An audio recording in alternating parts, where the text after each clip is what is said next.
ನಮಸ್ಕಾರ ಎಲ್ಲರಿಗೂ. ಎಲ್ಲರೂ ಹೇಗಿದ್ದೀರಿ? ಚೆನ್ನಾಗಿದ್ದೀರಿ ಅಂದ್ಕೊಳ್ತೀನಿ. ವಿಶ್ವ ವಸು ಸಂವತ್ಸರದ ಶುಭಾಶಯಗಳು ಎಲ್ರಿಗೂ. ಎಲ್ಲರಿಗೂ ಈ ಹೊಸ ಸಂವತ್ಸರ ನೆಮ್ಮದಿ, ಶಾಂತಿ, ಆರೋಗ್ಯ ಕೊಟ್ಟು ಕಾಪಾಡಲಿ ಅಂತ ಕೇಳ್ಕೊಳ್ತೀನಿ. ನಾನು ಈಗ ಮೈಸೂರಿನ ಹೃದಯ ಭಾಗದಲ್ಲಿರುವ ಕಾಶಿ ವಿಶ್ವನಾಥ ದೇವಸ್ಥಾನಕ್ಕೆ ನಿಮ್ಮೆಲ್ಲರೂ ಕರ್ಕೊಂಡು ಹೋಗ್ತಾ ಇದ್ದೀನಿ. ಹಾಗಾದರೆ ಬನ್ನಿ ಹೋಗೋಣವಾ. ಕಾಶಿ ವಿಶ್ವನಾಥ ದೇವಸ್ಥಾನ ನೋಡೋದಕ್ಕೆ ಸಾಕಷ್ಟು ಜನಕ್ಕೆ ಈ ದೇವಸ್ಥಾನ ಗೊತ್ತಿಲ್ಲ ಅಂತ ಅಂದ್ಕೊಳ್ತೀನಿ. ಅಗ್ರಹಾರದ ರಾಮಾನುಜ ರಸ್ತೆಯಲ್ಲಿ ಈ ದೇವಸ್ಥಾನ ಇದೆ. ಹೊರ ನೋಟಕ್ಕೆ ಈ ದೇವಸ್ಥಾನ ಇದೆ ಅಂತ ಗೊತ್ತೇ ಆಗೋದಿಲ್ಲ. ದೊಡ್ಡ ಒಂದು ಕಾಂಪೌಂಡ್ ಇದೆ. ಕಾಂಪೌಂಡು ಹಳೆ ಬಿಲ್ಡಿಂಗ್ ಇರಬಹುದು ಇದು ಅಂತ ಅನಿಸುತ್ತೆ. ಬಟ್ ಒಳಗಡೆ ಹೋದಾಗ ತುಂಬ ಅಂದರೆ ತುಂಬ ಪ್ರಶಾಂತವಾದ ವಾತಾವರಣ, ಕಲ್ಯಾಣಿ ಇದೆ. ಇಲ್ಲಿ ಮೈಸೂರು ನಗರ ಬಸ್ ನಿಲ್ದಾಣದಿಂದ ತುಂಬ ಹತ್ತಿರ ಆಗುತ್ತೆ. ಡಿಸ್ಕ್ರಿಪ್ಷನ್ ಬಾಕ್ಸಲ್ಲಿ ನಾನು ಈ ದೇವಸ್ಥಾನದ ವಿಳಾಸ ಹಾಕಿರ್ತೀನಿ. ನಾನು ಶಿಥಿಲವಾಗ್ತಾ ಬರ್ತಾ ಇದೆ ಹಳೆ ಕಟ್ಟಡಗಳೆಲ್ಲ. ಮತ್ತು ಈಗ ಹೊಸದಾಗಿ ನಿರ್ಮಾಣ ಮಾಡ್ತಾ ಇದ್ದಾರೆ.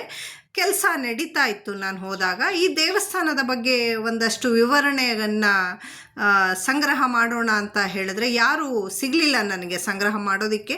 ಇರಲಿ ಅಂತ ಹೇಳಿಬಿಟ್ಟು ಹಾಗೆ ವಿಡಿಯೋ ಮಾಡ್ಕೊಂಡು ಬಂದೆ. ನಾಲ್ವಡಿ ಕೃಷ್ಣರಾಜ ಒಡೆಯರ ಕಾಲದಲ್ಲಿ ಇದು ನಿರ್ಮಿಸಲಾಗಿತ್ತಂತೆ. ಈ ಸುತ್ತಮುತ್ತಲಿನ ಸ್ಥಳೀಯರು ಈ ದೇವಸ್ಥಾನಕ್ಕೆ ಕೆಲವರು ಕಾಶಿ ವಿಶ್ವನಾಥನ ದೇವಸ್ಥಾನ ಅಂತ ಹೇಳ್ತಾರೆ, ಇನ್ನು ಕೆಲವರು ಕಾಂತರಾಜ ಅರಸು ಅವರ ದೇವಸ್ಥಾನ ಅಂತ ಕೂಡ ಹೇಳ್ತಾರೆ. ಒಳಗಡೆ ತುಂಬ ಸುಂದರವಾದ ಕಲ್ಯಾಣಿ ಇದೆ. ಆ ಕಲ್ಯಾಣಿನಲ್ಲಿ ಆಮೆಗಳು ಕೂಡ ಇದೆ. ದಿನ ಬೆಳಗ್ಗೆ ಇಲ್ಲಿ ಸುತ್ತಮುತ್ತಲಿನ ನಿವಾಸಿಗಳು ದೇವಸ್ಥಾನಕ್ಕೆ ಬರ್ತಾ ಇರ್ತಾರೆ. ಬೇರೆಯವರಿಗೆ ಅಷ್ಟು ಗೊತ್ತಿಲ್ಲ. ಇಲ್ಲಿ ತುಂಬ ದೊಡ್ಡ ದೊಡ್ಡ ಮರಗಳಿದೆ. ಆ ಮರಗಳಲ್ಲಿ ಹಕ್ಕಿಗಳ ಕಲರವ ಎಲ್ಲ ಕೇಳ್ತಾ ಇದ್ದರೆ ನಿಜವಾಗ್ಲೂ ಒಂದು ಕಾಡಿಗೆ ಬಂದಿದ್ದೀವಿ ನಾವು ಅಂತ ಅನಿಸುತ್ತೆ. ಈ ಸುಂದರವಾದ ಕಲ್ಯಾಣಿ ಅಂತೂ ಮನಸ್ಸಿಗೆ ತುಂಬ ಮುದ ಕೊಡುತ್ತೆ. ನಗರದ ಬಸ್ ನಿಲ್ದಾಣದಿಂದ ತುಂಬ ಹತ್ತಿರ ಇದೆ. ಅಗ್ರಹಾರ ಸರ್ಕಲ್ನಿಂದ ಕೂಡ ಇದು ಹತ್ತಿರದಲ್ಲಿದೆ ದೇವಸ್ಥಾನ. ಅಗ್ರಹಾರ ಸರ್ಕಲ್ ಮತ್ತು ನಗರ ಬಸ್ ನಿಲ್ದಾಣದ ಮಧ್ಯ ಅನಗ ಹಾಸ್ಪಿಟ್ಲ್ ಅಂತ ಇದೆ. ಒಂದು ಅನಗ ಹಾಸ್ಪಿಟ್ಲ್ ಎದುರಿನ ಭಾಗದ ಒಂದು ಅಡ್ಡ ರಸ್ತೆಯಲ್ಲಿ ನಾವು ಮುಂದೆ ಬಂದರೆ ಕುಂದೂರು ಮಠದ ರಸ್ತೆ ಅಂತ ಬೋರ್ಡ್ ಕಾಣಿಸುತ್ತೆ ನಮಗೆ. ಕುಂದೂರು ಮಠ ಇದೆ ಅಲ್ಲಿ, ಹಾಗಾಗಿ ಆ ಬೋರ್ಡ್ ಹಾಕಿದ್ದಾರೆ.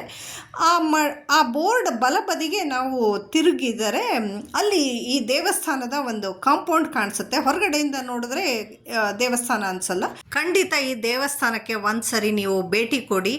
ಕಾಶಿ ವಿಶ್ವನಾಥನ ದರ್ಶನ ಮಾಡಿದಷ್ಟೇ ನಿಮಗೆ ಸಂತೋಷ ಆಗುತ್ತೆ. ಆ ವಿಶ್ವನಾಥ ಇಲ್ಲಿದ್ದಾನೆ ಅನ್ನೋ ಅನುಭೂತಿ ನಿಮಗೆ ಅನುಭವಕ್ಕೆ ಬರುತ್ತೆ.